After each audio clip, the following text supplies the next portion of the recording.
Hello, I'm Dr. Howard. Today's going to be an interesting talk because it's a little different. It's about children. Well, some of them are grown up. Some of them are now 40, 50 years old, but they're still children, at least to me.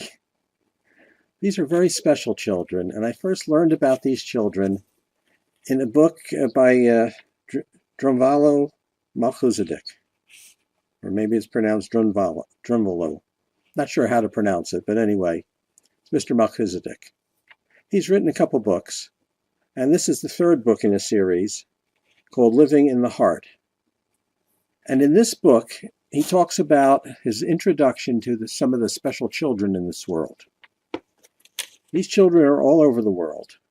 They have special schools for them in many countries. China has, I think, about 100,000 or more now. Russia has them. Mexico has a couple schools for them. We don't acknowledge them here. They're here. They're all over the place. And it's a short book. And I started reading about their abilities. I was worried about what's happening in this world, what's happening to the environment, what's happening all over, all through civilization. And just about that time, this book showed up. Well, books seem to show up. We buy them. We see them, we buy them. And I started reading it. And I'm not going to go into the details. I'd highly recommend it. It's a great book. But he started talking about these children. And I thought, well, and boy, are they gifted. I thought, well, that's nice. Because what he was talking about and what they can do is going to save this world. I'm not sure he put it in those terms. But once I met them, and I did meet them, met some of them anyway. About a week after I started the book, I was about halfway through, and I was just wondering, are they real? Is he making this up? Is it a fiction book? It seemed too good to be true with some of their abilities. And so God took care of things. I met them.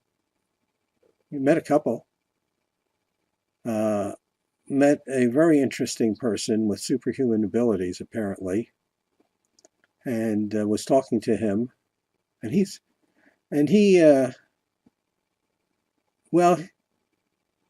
was murdered several times and keeps coming back to life at the morgue.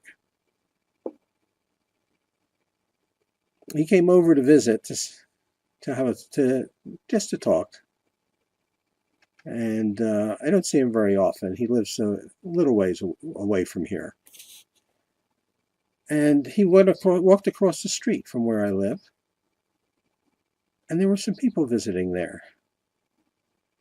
And well, after he was gone, I went back over and talked to those people, and it was a young married couple. You guessed it, two of the children. They were here for a couple months visiting next door, and they were having some marital problems, and we had long talks. I have some training in marriage counseling and helping people. And then they decided to go back to Atlanta area where there's a whole community of them because they get together, have fun like young people do, and go about straightening out the world. They just go off into other dimensions and work on the world. And it's happening all over the world. In case I didn't get the message, the next week I went to the grocery store, saw a family there looking at some chocolate, and just decided to tell them which one was the healthiest chocolate. And there is healthy chocolate. Black and Green brand, organic, 85% cocoa. Doesn't affect my blood sugar. I'm diabetic. I don't need medication with the type of diet I've come up with. But that's something that I can eat if I need a snack in a hurry. Works very nicely. Anyway, I pointed out to them, and while the wife and the children were looking over some other stuff, I started talking to the husband. He's one of the children. He's one of these special people. Don't ask me how we got on the topic, but I'd like to help people and give information. Other than that piece of chocolate and how good it was for you, he knew everything I knew. Now, he may have been picking it up out of my head because there are telepaths. And I know that sounds far-fetched, but as I said in another talk, I've lived in telepathic communities before. When I went to Atlanta this past a couple months ago, I had to go spend a week with my grandchildren and go to class every day for license renewal training. And on the way down, I bumped into one of the children who was a chef at Waffle House. And yes, I can eat there if I'm very careful. I can eat an egg and potatoes without messing up my blood sugar. And I can transmute the water so it's drinkable if I need to drink the water. And on the way home, I went to see a family member and met them in Marietta, Georgia, at a park. And as I went into the park, there was this couple sitting on a bench, and they sort of smiled and waved at me. I walked over, I said, "You're two of the children?" They said, "Yep."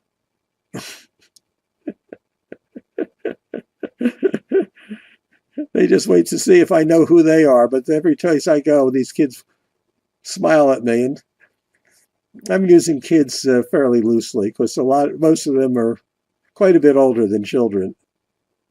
But they're having children. And their children are super special and unbelievable in what they can do. But they're still children. They still grow up by imprinting what their parents do. They're still very confused about interpersonal relationships and have to learn. They have all the problems that we had growing up and learning and living in this world, except they can do some very special things when they finally realize who they are, what they can do, and what job they have to play. And so for those children, I'm going to show them how to balance their meals because their parents didn't learn how to balance meals. And there's a PDF file that you can download with this talk. And it has a page that looks like this. And it doesn't come across very well on the video detector. But on that page is a balanced meal. I have it in raw form. I have it in a bowl of soup after it's cooked. And it could be cooked, sauteed, or it can be made into a soup. It doesn't matter. I have the instructions. It doesn't matter what we have in the meal. I wanted them to see the energy pattern because I've talked to these children. And I say, if I show you an energy pattern from a balanced meal, can you pick that up and duplicate it? And they all tell me, yes, they can. Now, I haven't talked to all of the kids in the world like this, but the ones I've talked to, every one I ask, and they'd say, yes, of course they can. And so that's how they're going to learn to cook, by example. If they don't know, if they can't look at it and tell whether it's healthy for them, because nobody ever showed them what healthy really meant, I just did.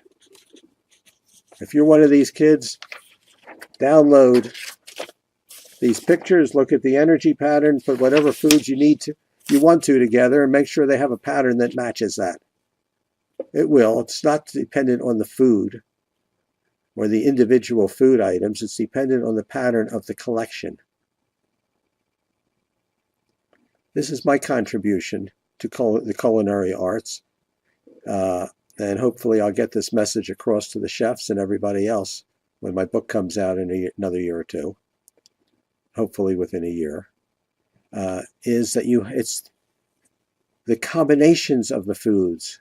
And there are ways to calculate whether they're healthy. And if you can see energy, you can just look at them and tell if it's a healthy pattern. So this is an example of a healthy pattern. You can download it and you can look at it yourself. This is, by the way, is a meal I had the other day. I have 4 meals a day. This would work for you if you're 5'8" or 5'7", as what I am now. I shrunk. But it would work for you if you're only having 3 meals a day, just increase all the ingredients by 1/3. And it's by weight, not volume. Anyway, that's it for the day. God bless you. and I'll talk to you tomorrow.